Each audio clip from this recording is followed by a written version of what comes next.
नई गाड़ी खरीदने की जो भी प्लानिंग कर रहे हैं ना, उनकी तरफ से काफी ज्यादा क्वेश्चंस आ रहे हैं और वो दो टाइप के क्वेश्चन बहुत ज्यादा हैं। एक तो है पीडीआई को लेकर, पीडीआई में भी ना बहुत सारे क्वेश्चंस आ रहे हैं। और दूसरा है पेमेंट स्केड्यूल को लेकर कि किस टाइम पर हमें कितनी पेमेंट करनी होती है। और वहां पर भी ना थोड़ा सा कंफ्यूजन रहता है।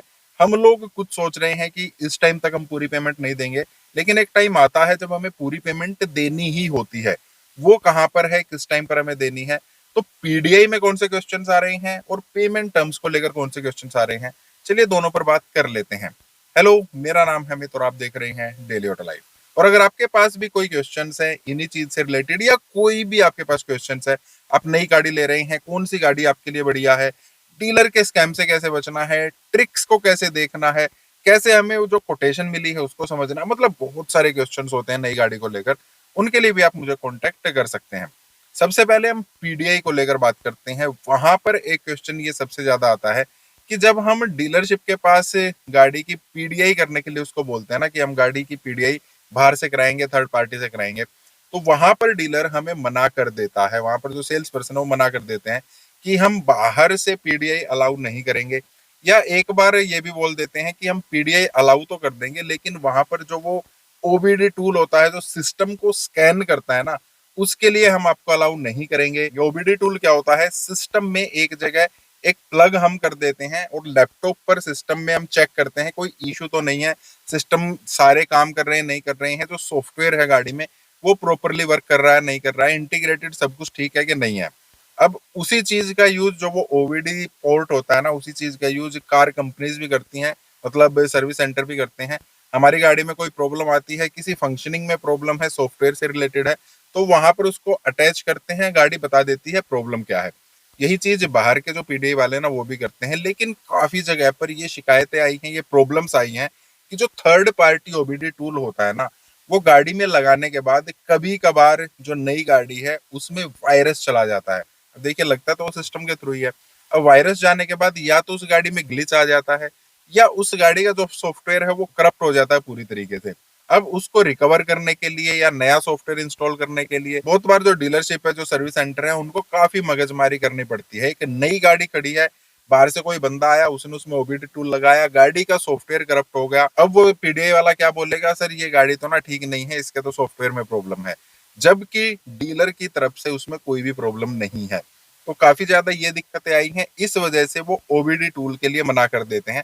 और आप भी उस चीज के लिए एग्री हो जाने चाहिए। अगर वो ओबीडी टूल के लिए मना कर रहे हैं ना, आप बोल सकते हैं ठीक है कोई दिक्कत नहीं है, हम उससे नहीं कराएंगे। अगर बाई चांस आपकी गाड़ी में कल को कोई प्रॉब्लम आती भी है सॉफ्टवेयर से रिलेटेड, तो अंडर वारंटी आपकी गाड़ी होती है, आप डीलर के पास जाएंगे, सर्विस सेंटर में जाएंगे, वहां पर आपकी गाड़ी को फटाफट ठीक कर सकते हैं, उसका सॉफ्टवेयर वो अपडेट कर देंगे। दूसरी बात, वो बहुत बार ये भी मना कर देते हैं कि हम किसी भी पीडीआई सर्विस को अलाउ नहीं करेंगे, आप चाहे तो चेक कर सकते हैं। वहां पर भी काफी ज्यादा प्रॉब्लम्स आई हैं। कई जगह पर ये सिचुएशन बनी है कि हम लोग क्या करते हैं, पीडीआई सर्विस को बुक कर देते हैं।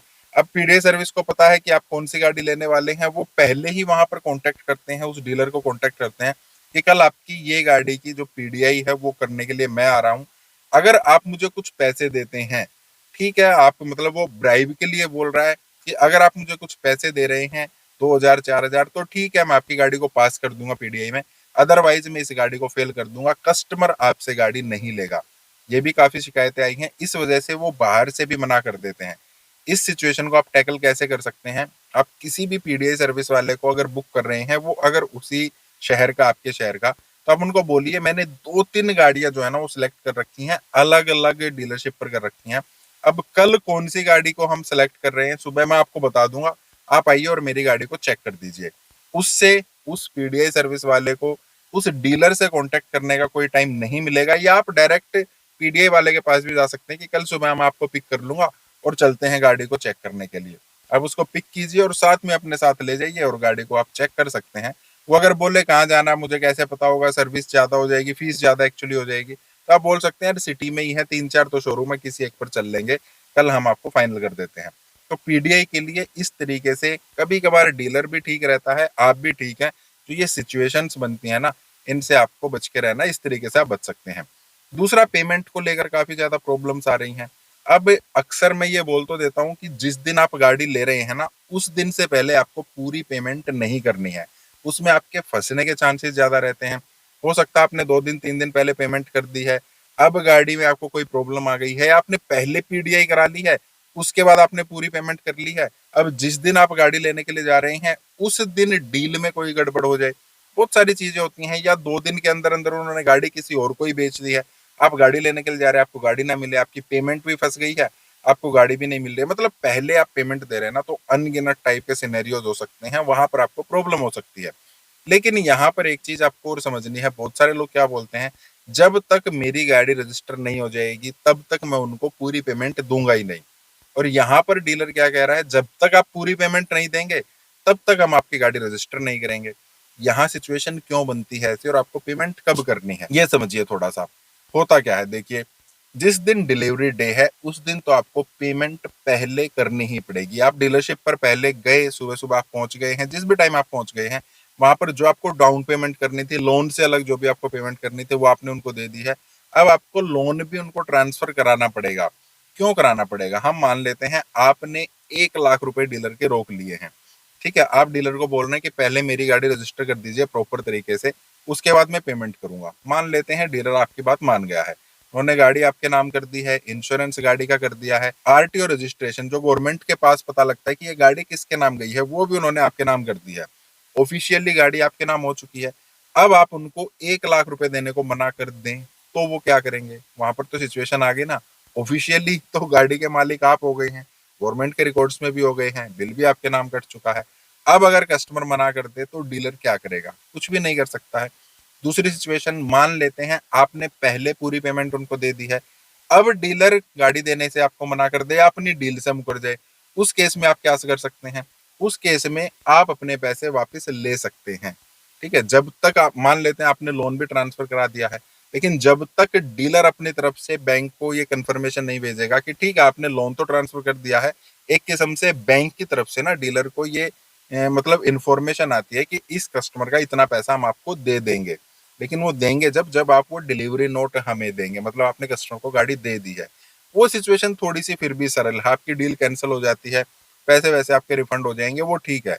लेकिन अगर गाड़ी गवर्नमेंट रिकॉर्ड में आपके नाम चढ़ गई, आप पैसे देने से मना कर देते हैं, तब उस चीज को रिवर्स करना काफी बड़ी मुश्किल हो जाती है। इसलिए जो डिलीवरी डे है ना, जब तक आप पूरी पेमेंट नहीं कर देते हैं तब तक डीलर आपके नाम गाड़ी नहीं करता है। वो आपकी गाड़ी का इंश्योरेंस भी कर सकते हैं, वो आपकी गाड़ी का जो बिल है वो भी आपके नाम काट सकते हैं, लेकिन गाड़ी का रजिस्ट्रेशन जो गवर्नमेंट रिकॉर्ड्स में जाता है वो तब तक नहीं करते हैं, 99.9% केस में नहीं करते हैं, जब तक आप उनको फुल पेमेंट नहीं दे देते हैं जो आपकी डील हुई है।